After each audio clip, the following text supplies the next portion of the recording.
Welcome to another wood burning video. My name's Rob and today we're burning Jigglypuff. I drew this on my iPad first, so if you're interested in watching the time lapse of that, it will be at the end of this video. It's about a minute long, so not too long. So go and enjoy that when you've finished watching this wood burning. Now, this project was full of issues, and the first one was the centre of this coaster. I've just learned this is called a pith, so if you didn't know that, then you've learned something new just like me. But I didn't take this into account when I originally drew the Jigglypuff that you saw earlier. So what I'm doing now is I'm kind of flipping the illustration and adjusting it on the fly. So I've made the pith part of the inside of Jigglypuff's mouth, so that when I shade that in, which I'm doing right now, hopefully it won't be noticeable with the final design.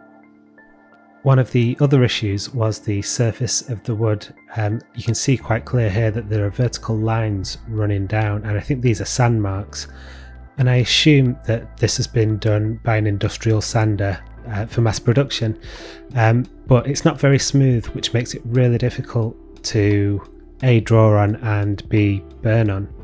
So what I need to do is, before I burn on any more of these coasters, is to just spend a little bit of time prepping so that they're nice and smooth. Here I'm using the spoon tip to block out the eyes and the mouth. I first used this in the last video, so go and check that out once you've watched this. Give me a subscribe and a like as well if you like this kind of content, because I'll be making a lot more. So I tried a lot of different tips throughout this burn because, to be honest, I was really struggling and I wanted to find something that felt comfortable and give me what I was after in terms of, line thickness and precision. And I'm still very new to pyrography, so I'm in the process of working out what the different tips do and what techniques they're best for. I should probably just sit down and practice with each individual tip without the pressure of creating a finished piece. But then again, sometimes the pressure is good because it makes you commit.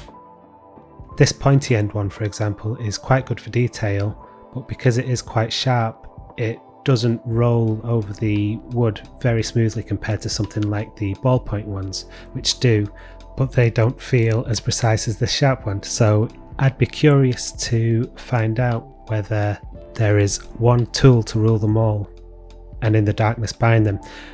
But seriously, if there is a tool that is quite versatile, I would love to know. So if you could put it down in the comments, that would be really helpful.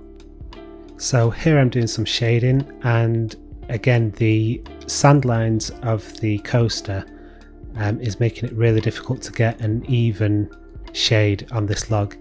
I'm not going to lie, my technique probably sucks too, so that is something that I will have to work on.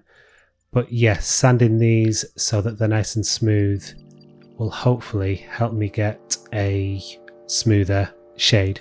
But then again, maybe it all does boil down to my technique and I just need to practice more.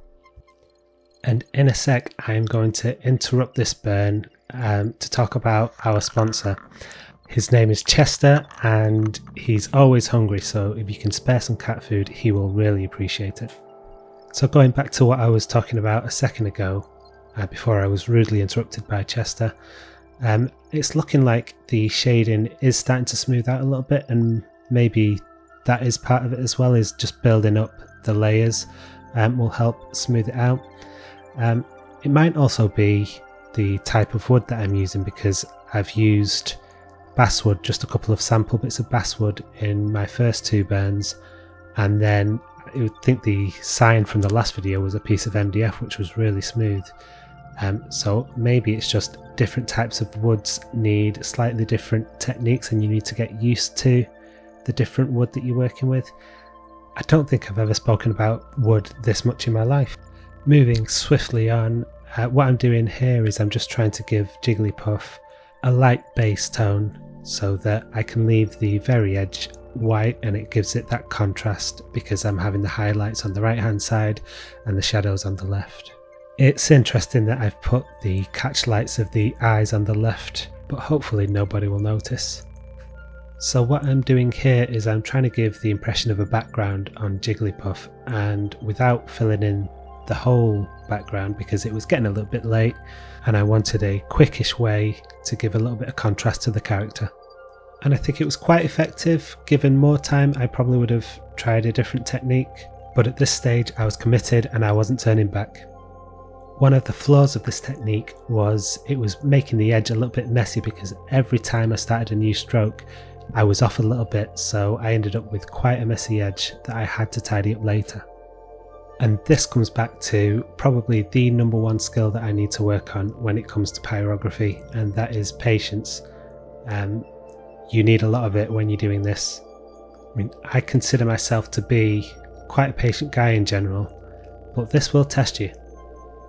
At this point, I'd like to ask if you have any tips or tricks for me, anything that you notice in my technique that you have a solution for, or any improvements. Please put them in the comments down below. As a new pyrographer, it would be extremely helpful and I would really appreciate it.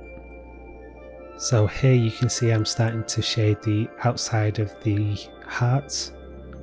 Getting the heat right is one of the most difficult parts I found up to now. Is it too high? Is it too low? Sometimes when it's too low it doesn't feel like it's doing anything, and then you turn it up a little bit and it scorches the design. And again, I imagine, tell me if I'm wrong in the comments, that with the different densities of different woods, this will change the temperature that you need to use on different woods to get the same level of burn on your image.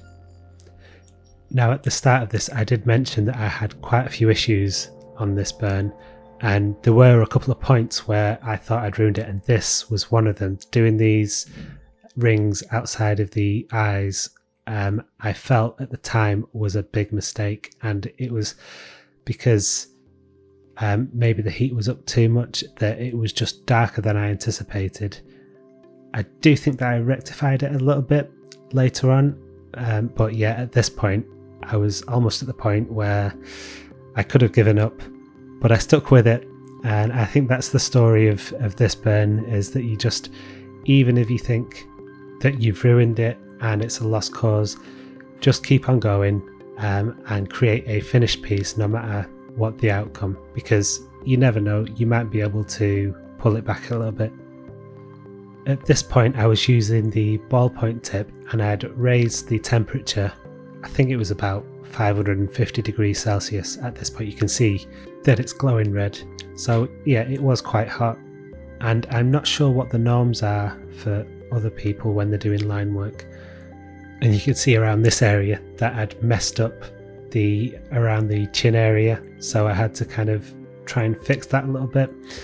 It was about 600 degrees at this point, and yeah, there were points where it was just melting into the wood, so that was probably a little bit too hot. So at this point I am finishing off some shading, making some darker parts darker, adding details to the flower. I did this with the edge of the spoon nib and it seems to work quite well, so that might be something that I use a little bit more often. And this is pretty much the finished product. And like I promised, here is the time-lapse video of the original sketch from my iPad. And as you watch this sketch, I would like to ask again, if you like this kind of content, I'll be doing a lot more of it. So if you like the video and subscribe, it will really help the channel. And if there's anything in particular that you'd like to see me burn in future videos, put it down in the comments and I will see if I can get around to it. I'll leave you to watch the last 30 seconds in peace, so thank you for watching the video and I will catch you in the next one.